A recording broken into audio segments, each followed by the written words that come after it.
جی وعلیکم السلام ورحمۃ اللہ وبرکاتہ۔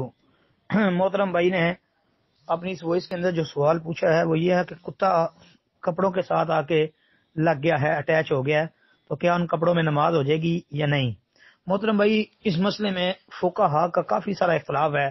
کچھ تو کتے کو مطلق طور پر پلید کہتے ہیں، کچھ کہتے ہیں کہ اس کا تھوک منہ وغیرہ جو ہے وہ حصہ پلید ہے، باقی جو ہے وہ پلید نہیں ہے، جیسا کہ امام شوکانی وغیرہ کا موقف ہے۔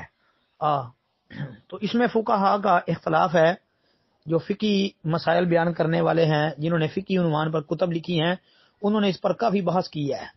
بہرحال جو ہے اگر آپ کا دل مطمئن نہیں تو آپ کو بس کپڑے بدلیں گے، غسل کرنے کی کوئی ضرورت نہیں ہے، کپڑے بدل لو، تو کپڑے دوسرے نئے پہن کے تو آپ نماز ادا کرو، اور اس میں غسل کرنے وغیرہ کی کوئی ضرورت نہیں ہے۔ کپڑے اگر بدلنے ہیں تو وہ بدل لو، باقی اگر نہیں بھی بدلتے تو انشاءاللہ اس کے صرف ساتھ لگ جانے سے انشاءاللہ کوئی نجاست جو ہے وہ ظاہر نہیں ہو جاتی، بندہ پلید نہیں ہو جاتا۔ السلام علیکم ورحمۃ اللہ وبرکاتہ۔